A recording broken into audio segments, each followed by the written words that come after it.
Field marshal Asim Munir کا ادارہ جاتی ہم آہنگی اور قومی یکجہتی کے فروغ پر زور، سول بیوروکریسی کا ریاستی نظم و نسق میں کلیدی کردار قرار دے دیا۔ فیلڈ مارشل کی سول سروسز اکیڈمی کے زیر تربیت افسران سے ملاقات میں قومی سلامتی، داخلہ و خارجی چیلنجز پر تفصیلی گفتگو۔ وزیر داخلہ محسن نقوی سے امریکہ کی قائم مقام سفیر نیٹلی بیکر کا پاک امریکہ تعلقات اور مختلف شعبوں میں تعاون بڑھانے پر تبادلہ خیال، انسداد دہشت گردی اور انسداد منشیات سے متعلق اشتراک کار پر بھی گفتگو۔ مخصوص نشستوں کے فیصلے کے خلاف نظر ثانی درخواستوں پر سماعت کرنے والا بینچ ٹوٹ گیا، جسٹس صلاح الدین پنور نے خود کو بینچ سے الگ کر لیا۔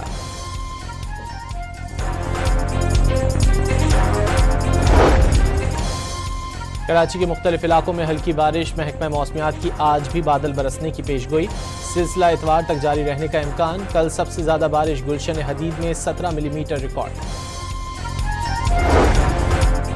کراچی میں پانی گرنے کے ساتھ ہی 300 سے زائد فیڈر ٹرپ کر گئے۔ Defence, Clifton, Gulshan Iqbal, scheme 33، Malir اور نارتھ ناظم آباد سمیت بیشتر علاقوں میں بجلی غائب ہو گئی۔ کئی علاقے رات بھر بجلی سے محروم رہے۔ کہ الیکٹرک کا متاثرہ علاقوں کی مرحلہ وار بجلی بحال ہونے کا دعویٰ۔ امریکی میڈیا نے مذاکرات کے دوران امریکہ کی جانب سے ایران کو اقتصادی پابندیاں ختم کرنے کی پیشکش کا امکان ظاہر کر دیا۔ امریکی ٹی وی کے مطابق ایران کو بیرونی بینکوں میں اس کے 6 ارب ڈالر استعمال کی اجازت دی جا سکتی ہے۔ ایران نے آئندہ ہفتے امریکہ کے ساتھ کسی بھی مذاکرات سے انکار کر دیا۔ ایرانی وزیر خارجہ عباس اراغچی نے واضح کیا کہ جائزہ لے رہے ہیں کیا امریکہ سے بات چیت ایران کے مفاد میں ہوگی، کیونکہ امریکہ اور اسرائیل جوہری تنصیبات پر حملہ کر کے بات چیت کے 5 راؤنڈ برباد کر چکے ہیں۔ لاہور کے علاقے مزنگ میں ٹریفک وارڈن پر تشدد کرنے والے 3 افراد گرفتار۔ فینسی اور غیر نمونہ نمبر پلیٹ پر گاڑی کو روکنے پر ملزمان نے ٹریفک وارڈن کی وردی پھاڑ دی اور تشدد کا نشانہ بنایا۔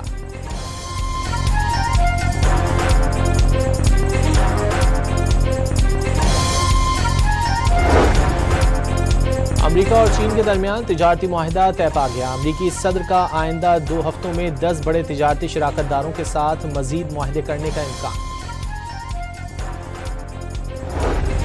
اور پنجاب بھر میں دفعہ 144 نافذ، ڈبل سواری سمیت 7 قسم کی پابندیاں عائد۔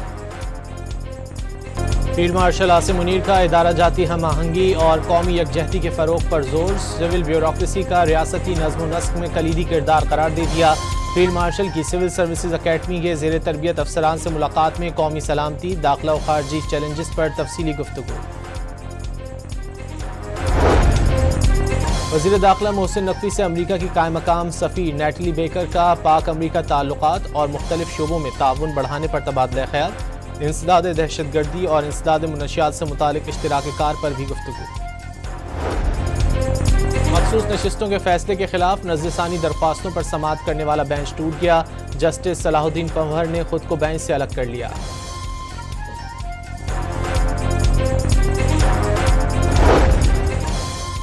کراچی کے مختلف علاقوں میں ہلکی بارش، محکمہ موسمیات کی آج بھی بادل برسنے کی پیشگوئی، سلسلہ اتوار تک جاری رہنے کا امکان۔ کل سب سے زیادہ بارش گلشن حدید میں 17 ملی میٹر ریکارڈ۔ کراچی میں پانی گرنے کے ساتھ ہی 300 سے زائد فیڈر ٹرپ کر گئے۔ Defence, Clifton, Gulshan Iqbal, scheme 33، Malir اور نارتھ ناظم آباد سمیت بیشتر علاقوں میں بجلی غائب ہو گئی۔ کئی علاقے رات بھر بجلی سے محروم رہے۔ کہ الیکٹرک کا متاثرہ علاقوں کی مرحلہ وار بجلی بحال ہونے کا دعویٰ۔ امریکی میڈیا نے مذاکرات کے دوران امریکہ کی جانب سے ایران کو اقتصادی پابندیاں ختم کرنے کی پیشکش کا امکان ظاہر کر دیا۔ امریکی ٹی وی کے مطابق ایران کو بیرونی بینکوں میں اس کے 6 ارب ڈالر استعمال کی اجازت دی جا سکتی ہے۔ ایران نے آئندہ ہفتے امریکہ کے ساتھ کسی بھی مذاکرات سے انکار کر دیا۔ ایرانی وزیر خارجہ عباس اراغچی نے واضح کیا کہ جائزہ لے رہے ہیں کیا امریکہ سے بات چیت ایران کے مفاد میں ہوگی، کیونکہ امریکہ اور اسرائیل جوہری تنصیبات پر حملہ کر کے بات چیت کے 5 راؤنڈ برباد کر چکے ہیں۔ لاہور کے علاقے مزنگ میں ٹریفک وارڈن پر تشدد کرنے والے 3 افراد گرفتار۔ فینسی اور غیر نمونہ نمبر پلیٹ پر گاڑی کو روکنے پر ملزمان نے ٹریفک وارڈن کی وردی پھاڑ دی اور تشدد کا نشانہ بنایا۔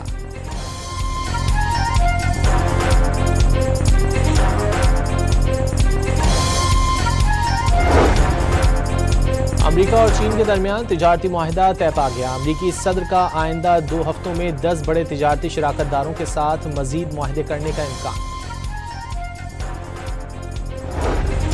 اور پنجاب بھر میں دفعہ 144 نافذ، ڈبل سواری سمیت 7 قسم کی پابندیاں عائد۔